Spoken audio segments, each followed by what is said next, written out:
come.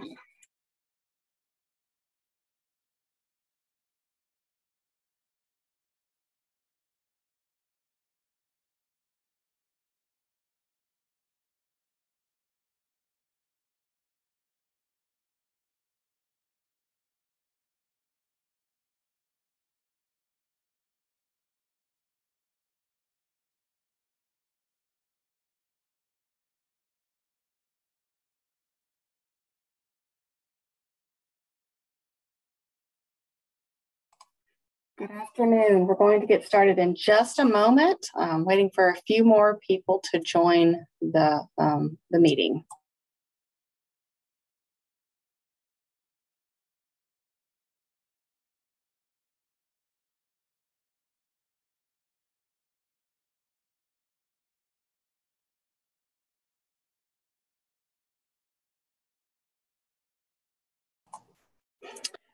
Okay, it's 1:01, so let's go ahead and get started. My name is Courtney Neubauer, and this is the Nutrition Support Monthly Call for October. There's not a whole lot of new information, although there is some. A lot of it is reminders as to where we are with the school year and what's going on right now. Online applications will be what we start to talk about. Also, just reminding the reimbursement rates, administrative reviews for this school year, pandemic EBT, as we're still getting a lot of questions about that from parents. School year 22-23 flexibilities. We've had a few questions come in recently regarding some meal pattern questions. So just want to clarify what flexibilities are there right now. Reminder on the transitional standards on milk, whole grains, and sodium. An update with the Medicaid demonstration project, training updates, and just a few other program reminders. So to start with online applications, the online applications are way past due. So if you have not submitted your application, you need to do so immediately. If you have submitted your application, we are steadily reviewing them and reaching out to the child nutrition director if we find any errors. If we do reach out to you with questions or errors that need to be corrected, please respond back to us as quickly as possible. We are having to hold some of these applications as we're waiting on some information, and this is going to delay the approval. So please, if you've received an email or phone call from us, please return the phone call or respond to the email with the needed information. Failure to submit the required documentation in a timely manner will prohibit us from approving the application and therefore prohibiting you from submitting your claim. So it is very important, as we are now in October, that we get these applications in and approved, as the 60 calendar day deadline for submitting claims still applies. So we are approaching, early October. So most of the claims for August are either have been submitted or need to be submitted. And that 60 calendar day deadline will be toward the end of October. Remember, it is 60 calendar days, so not necessarily the last day of the month. So do make sure that you count that to ensure that you get that claim in on time. A reminder of the reimbursement rates. I know we get questions about this almost daily as to what the reimbursement rates are. So I know we've seen that there are some increased rates this year. So the current rates that are in effect are listed here.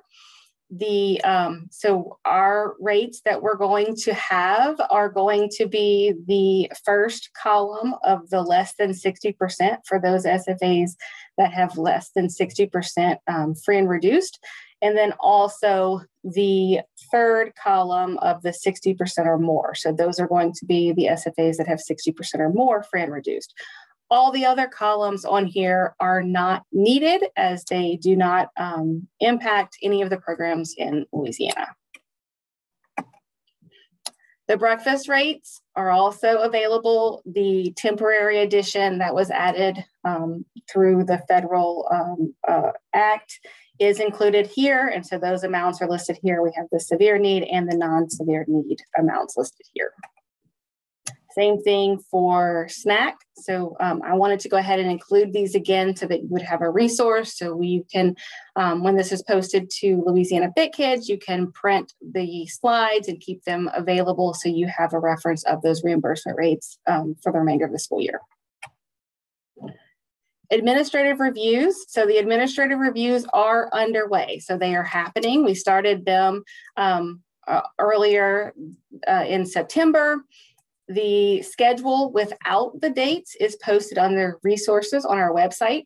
CN Resource is conducting all of the administrative reviews for this school year. And we do intend to include all of the review dates on the schedule this week. So we have an updated schedule of all the dates that CN Resource intends to review, and we will add those to our schedule and have that posted this week. Anybody that has a review in October has already been contacted by CN Resource, and they will continue to reach out to school systems as the year progresses, but we will get all those dates posted later on this week. Pandemic EBT and also the local level funding. So P-EBT for summer has been issued. That is going to be issued in 2 payments, a total of $391. The first payment was $195. The second payment is $196. We are getting a lot of questions about this. So families saying, I didn't receive my benefits, or, when will I receive my benefits? Those questions can be referred to the DCFS help desk. There are still questions of students, the families not knowing their child's ID number. So the cards have to be activated using the student number, and it is the local student number. So the last 4 digits of the local student number. If you can get that information to the families, that will probably help with some of the questions that they are when they're reaching out to you. So students were eligible for summer P-EBT if they attended school at least 1 day in May. And then if they were attending a CEP school in school year 21-22, then everybody in that school who attended in May would qualify. If they were in a non-CEP school, then they would qualify based on the free and reduced price meal application or direct certification. Children who were determined newly eligible for free or reduced price meals were also included in those students who were eligible for summer benefits. The summer benefit spreadsheet should have already been submitted to DCFS. Most of the benefits have already been issued for June, and then the second round of issuance for July is also being issued now. The number one question that we receive here regarding P-EBT is the fund expungement. Families call and say, my funds are gone, they're no longer on the card, what happened to them? All federal benefits issued, including P-EBT, have a 9-month time limit. So the timer is reset each time the card is used. And it's going to reset to 9 months each of those times. Families were sent letters to let them know that the benefits were expiring. They are still not recognizing that some of those benefits have expired. So they're reaching out to the school district or to us. So do make sure that you kind of keep track of what the expungement policy is, so you can help those families who may be calling asking for that information. The P-EBT support desk for school districts is listed here. So we are expecting that there will still be P-EBT in this school year, since we are still in the public health emergency. The issuance will be similar to last school year if they are issued, and that will be due to COVID absences. Information has not been released at this point for benefits for this school year, but just to prepare school districts that is more than likely coming in the next coming months. We've mentioned this before, and I'm going to mention it again, that we have another round of the P-EBT local level funding being released. This is we're waiting on the funds to hit our account, so the state account, so that those payments can be processed and issued out to the school district. So that is what we're kind of in a holding pattern, waiting for that money to hit so that we can make those payments. These payments are meant to support any P-EBT activities that occurred between October 2021 and September 2022. So that would have been for last school year, and also the summer benefits that have been issued. LDOE will award a specific dollar amount, and it's based on the number of free and reduced children within a district. It's the same process that we used for the previous issuance. You do not need to submit anything. When the payments are made, we will post a memo with the memo line as to what the comment is regarding those, what the payments, so you can recognize which payments those, which payment this is in your LeGov system. And so we will post information as soon as more information is available. School year 22-23 flexibilities. The last school year, we had many, many waivers. And so we had a lot of waivers related to meal pattern and related to just operations in general. Whereas this year, there really isn't any nationwide waivers that support operations like they did in previous years. The only nationwide waiver that really impacts program operation is the one that allows state agencies to waive the fiscal action penalty for any violations to meal pattern that are related to the supply chain disruptions. So there isn't something to fill out. So there isn't a meal pattern waiver for you to fill out online. Simply, you being stewards of the federal dollar and maintaining the meal pattern, ensuring that the meal pattern is followed to the best of your ability, and that if there are any supply chain issues that disrupt your ability to meet that meal pattern in full, that you keep that documentation. And if we were to report on site for a technical assistance or for a review, that documentation would need to be provided to support why there has been an impact to the meal pattern due to supply chain. So nothing you need to submit to us now, nothing to submit to us at all. It'll be something that you maintain on site should there be a change in the meal pattern that you have to make that causes you to not follow the meal pattern, and just hold on to that should it be asked when we do report on site. In the last week, I've received many, many questions related to the paid lunch equity tool. So the paid lunch equity requirement for school year 22-23 has been waived. USDA waived that based on the fact that everybody was pretty much coming off of seamless summer and everybody was free last year. So it's very difficult to account for the prior year paid lunches. So that has been waived for this school year. So you do not have to complete the paid lunch equity tool.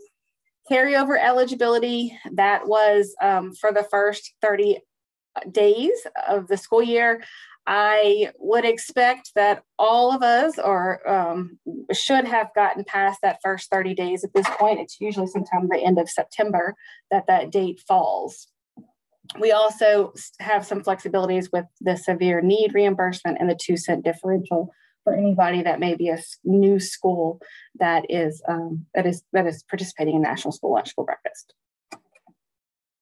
So that's really it with the flexibilities for this school year. There's not a whole lot. So we have flexibilities should there be some kind of COVID instance where it's causing closures. But at this point, we haven't seen any of that widespread closures related to COVID. So I think that I'm trying not to jinx us, but I feel like we're moving in a forward direction and hopefully really getting to where our programs are operating more as they should, and less in that survival mode of the pandemic. As a reminder, the transitional standards on milk, whole grains, and sodium, that is the final rule. It is how you should be, that should be the meal pattern you're following for this school year. As we're getting into more reviews, just wanting to remind everyone where we are with the meal pattern so you can ensure that you're meeting the standards of the transitional standard rule. So the transitional standards provides certainty for the next 2 years while USDA collaboratively works on permanent standards. So these standards went into effect for July 1. And we have a training on that, and I believe we're having another training later this month on the transitional standards to help school districts follow that meal pattern. The first key provision is flavored milk. So this allows school food authorities to offer flavored, low-fat, or what we consider 1% milk at lunch and breakfast as a beverage, and also for a la carte sales. It does require that at least one of your milk choices that are available be unflavored milk, whether that be fat-free or low-fat. And these standards extend into the special milk program and also CACFP for children ages 6 and older. The second key provision is the whole grains. And so this requires that at least 80% of the weekly grains in the National School Lunch and School Breakfast program be whole grain rich. The remaining 20% offered must be enriched grains. This is where we're receiving a lot of questions. So I've heard that there has been some difficulty getting whole grain rice and some other whole grain products. So, do the absolute best that you can to meet the meal pattern requirements. And should there be problems meeting that meal pattern due to supply chain issues, making sure that you maintain that documentation to support the decisions that you make. The third provision is related to sodium. So we are retaining sodium target 1 for National School Lunch and School Breakfast through this school year. We will then retain sodium target 1 for school breakfast for both this school year and next school year. And next school year for lunch in school year 23-24, we will implement an interim target 1A for National School Lunch. So as we are in this school year, really focusing on coming up with some options for next school year that are lower in sodium for lunch is going to be very important as you start to test new products and really start to kind of get to that lower sodium level for next July, trying to find some of those options now so that you're not scrambling come July of 2023. The Medicaid demonstration project. So this is fully underway at this point in time. So we are, I'm including some slides here as we're still getting some questions regarding some of the benefits with the Medicaid files and how they work. So I wanted to include some of those slides again. But we have implemented the direct certification with Medicaid. The Medicaid file that we receive from DCFS is one file. From LDH is one file. And from there, we then use the information that's on that file of the household size and the family income to then determine if that child falls within the threshold for either free meals or reduced meals. And then from there, we produce 2 files that are then uploaded into eScholar for the Medicaid free and Medicaid reduced. There have been some questions and families have called school districts to say, hey, my child receives Medicaid, but they're not receiving the free or reduced price meals. What's going on? There are many different thresholds for Medicaid. Many that are above our income threshold for reduced. And so some of these families that do receive Medicaid do not qualify for free or reduced price meals.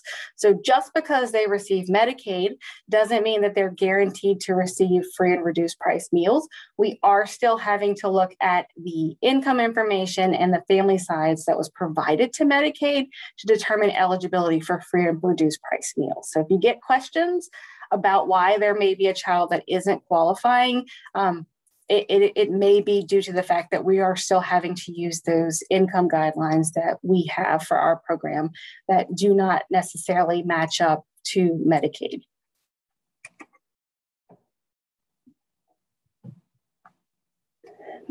The reduced price children that are determined through Medicaid, so we will potentially have students who are identified as reduced through Medicaid who may be free if they were to submit an income application. So USDA does require that if a household receives notice, that they should receive notice of the income level used to offer the opportunity to provide, to fill out a meal application. So if the family feels like they should have gotten free and they qualified for reduced through Medicaid, they can complete a meal application and use our current income guidelines and may potentially qualify for free based on income, and that is completely allowable. Direct certification with handwritten case numbers. So as you're receiving applications, we do take the SNAP number that's written in on an application, and we take that to qualify a child for free meals. Under Medicaid, we cannot do that same thing. So we cannot consider a child categorically eligible for Medicaid if they're not automatically data matched. And the reason why is because that income level is so different. So just having a child that is on Medicaid or shows you their Medicaid card doesn't necessarily qualify them for the free or reduced price meals. So we can't just take that Medicaid case number to verify that the child is eligible.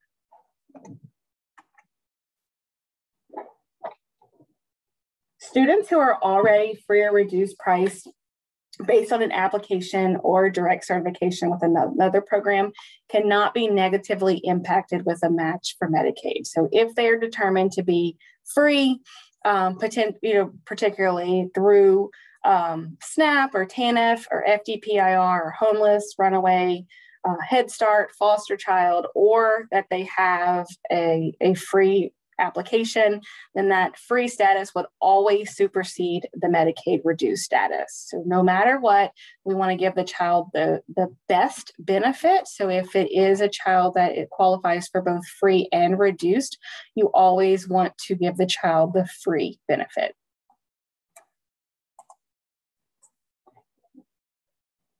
Training updates. Our upcoming training, so all of our October trainings are posted on Louisiana Fit Kids. Our next monthly call is Tuesday, November 1st.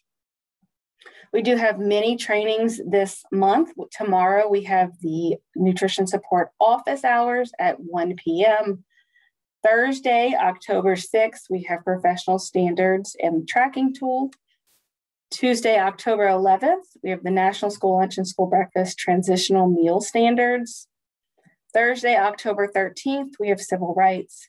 Tuesday, October 18th is verification. And Thursday, October 20th is writing food specifications.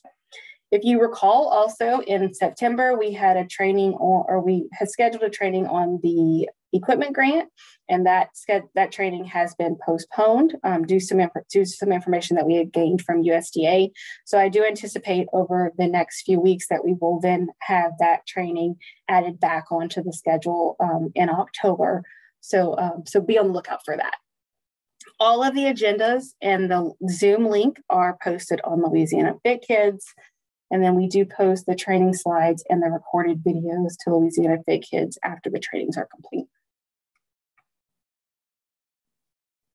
Other program reminders, we have posted the August SNAP and TANF files to eScholar. I would expect that the September files will be available toward the end of this week or beginning of next week. We have also posted the June, July, and August Medicaid files to eScholar. Going forward, those Medicaid files, you'll get 1 month at a time.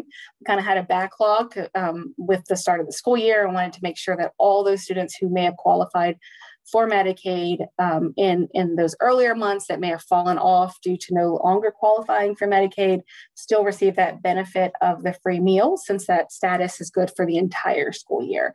So going forward, you will start seeing the monthly file for SNAP and TANF, and then shortly thereafter, there will be the Medicaid file. So you'll receive 2 different memos, one for SNAP and TANF, and then a second one once the Medicaid file is available.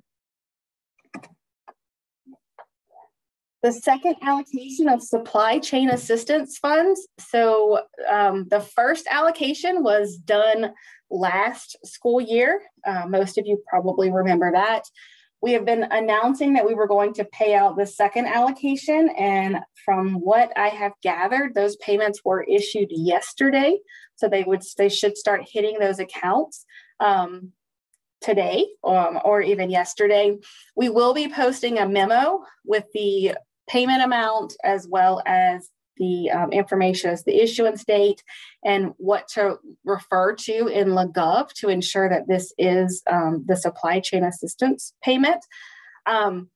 We have been told that the reference used was FY23 SCA, and they also included a header text of FNS supply chain assistance.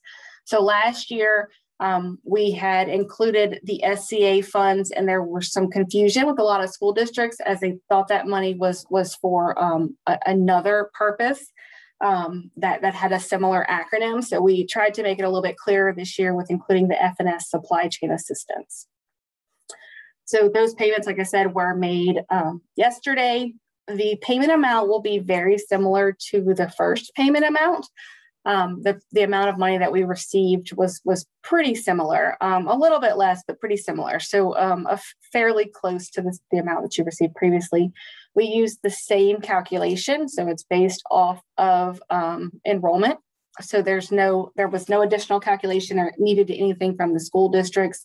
Also, if you opted into the first one, since this is just a reallocation of the same grant, that first attestation is sufficient for the second allocation, as well as the third allocation that I'll mention on the next slide. Just last week, we did receive information that there's also going to be a third allocation of supply chain assistance funds.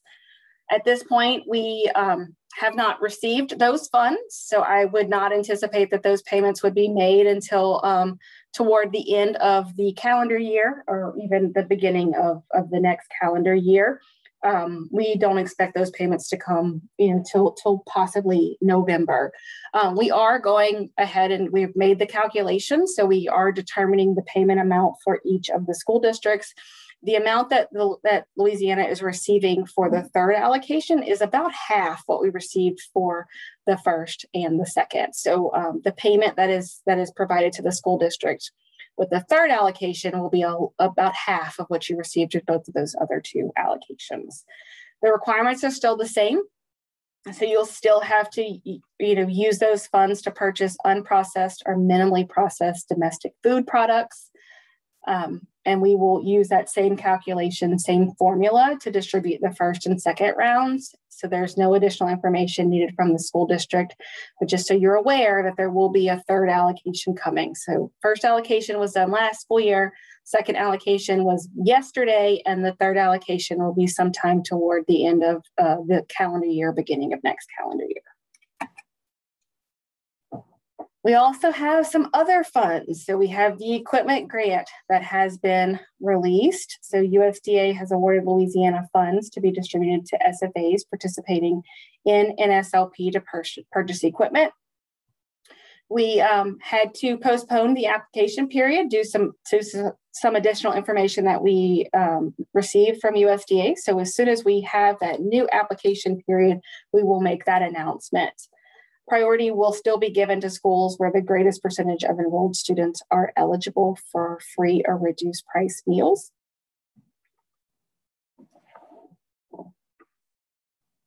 A reminder about procurement. Just once again, please ensure that all state procurement laws and federal regulations are followed. So there are no more waivers related to procurement. Now we do have that Governor John Bel Edwards increased the micro purchase threshold to $30,000 and the small purchase threshold to $60,000 effective August 1st.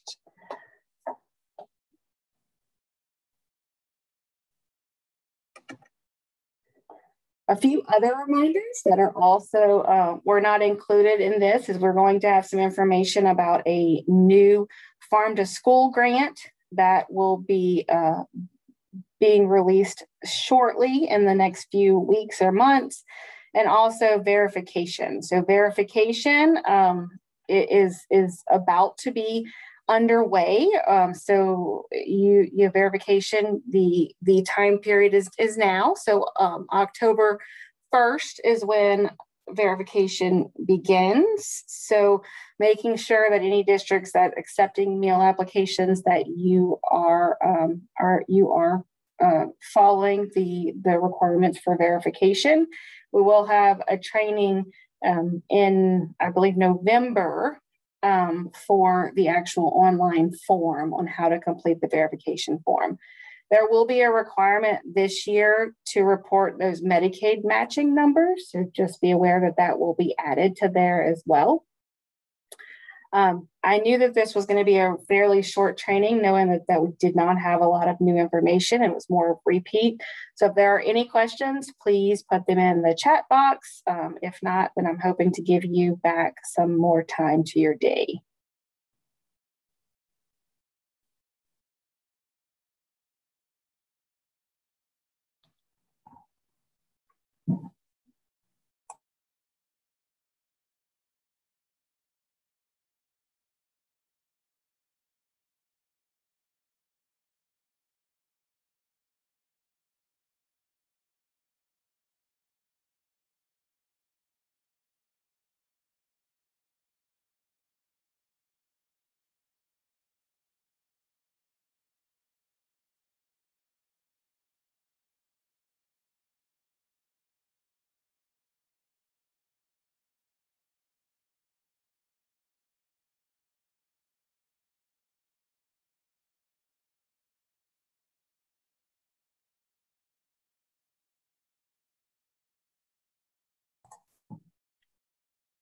Okay, I had a question about going over the slide after P-EBT local level funding. So I'm thinking that it's this slide. If I'm wrong, then put another comment in there, and I'll go over. I'll find another slide to go over again.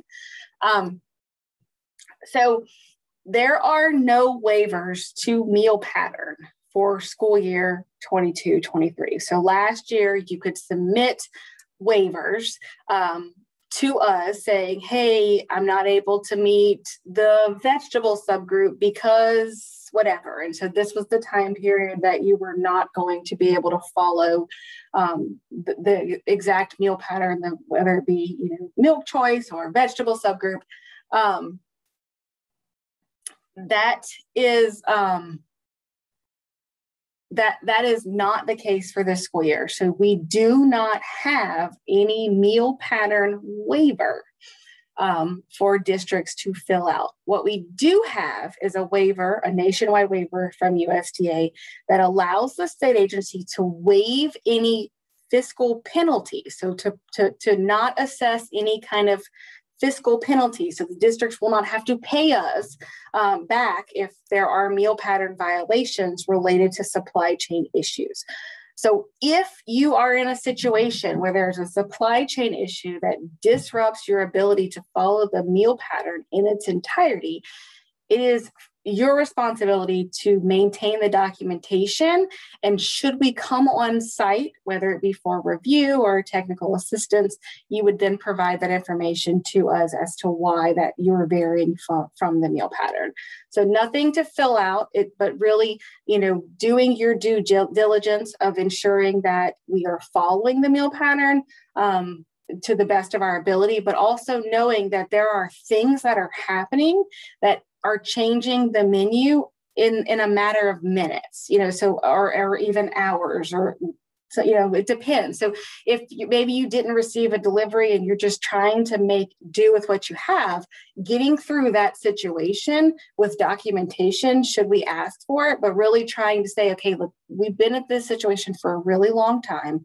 We know what needs to be done, and we're holding our child nutrition directors accountable, saying, I'm going to be the best stewards of this federal dollar to ensure that I'm following the meal pattern, but also giving some flexibility should there be something outside of your control.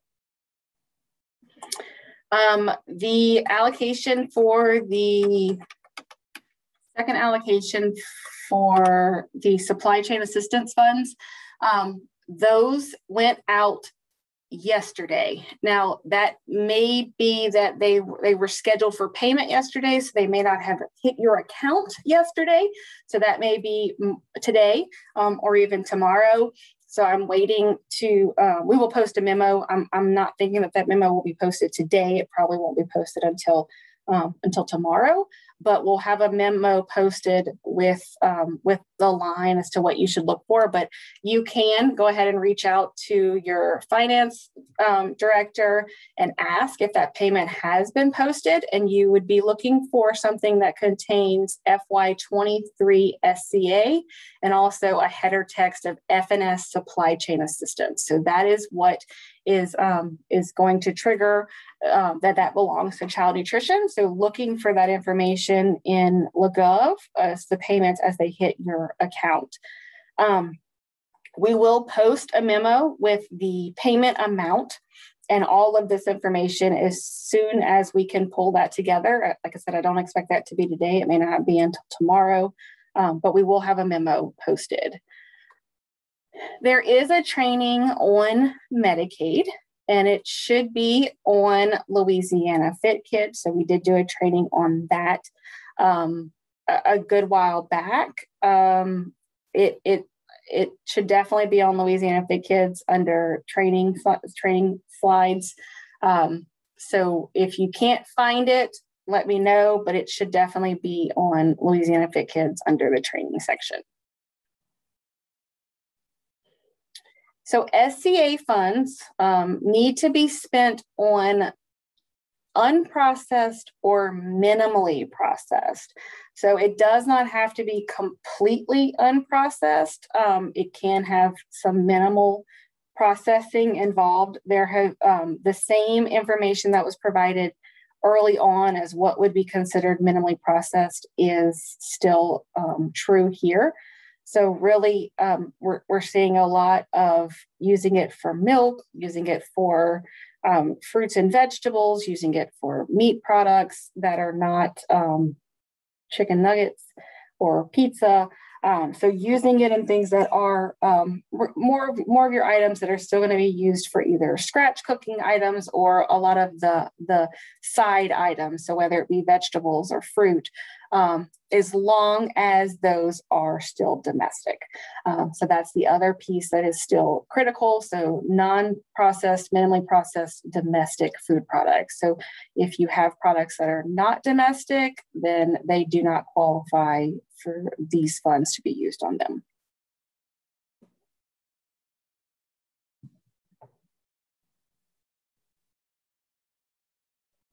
Any other questions?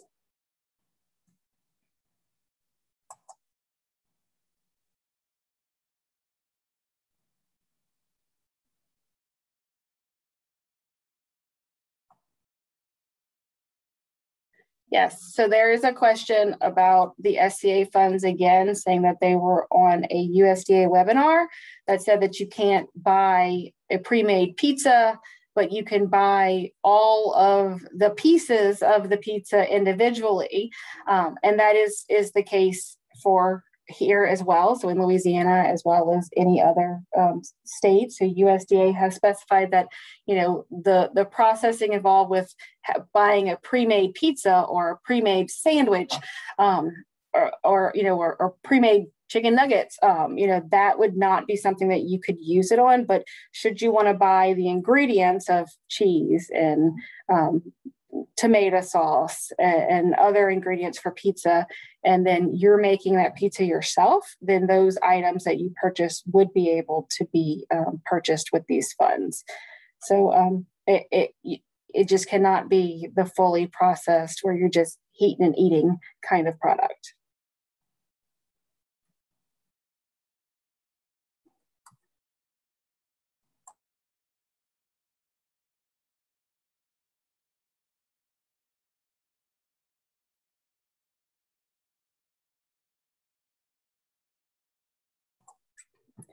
Any other questions?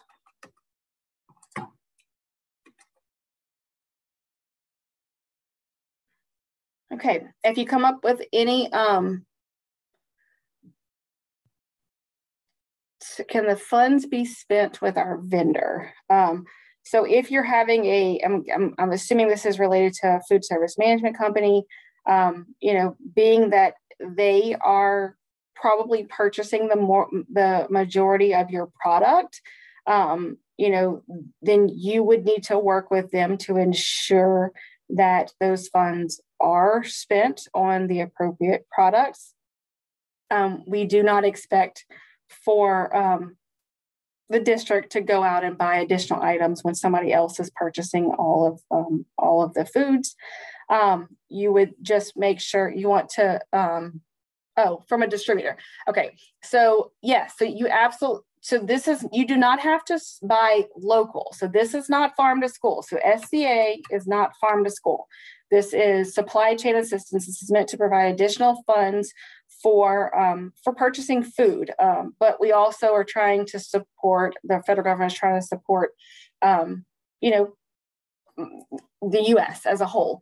So being able to purchase these products that are domestically grown versus going outside of our country. So you don't have to buy, there isn't a local requirement. So you don't have to purchase within a certain proximity of where you are. It just has to be within the United States of America.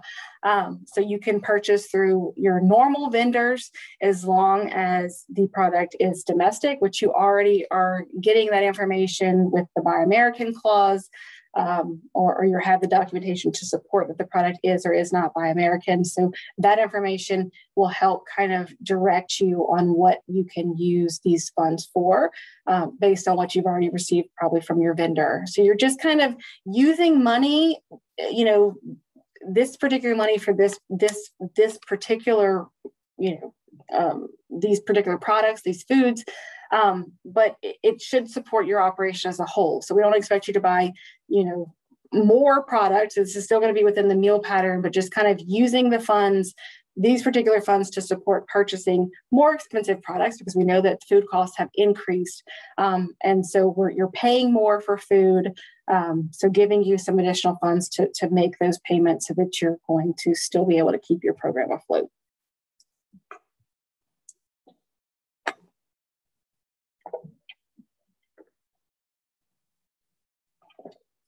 Any other questions?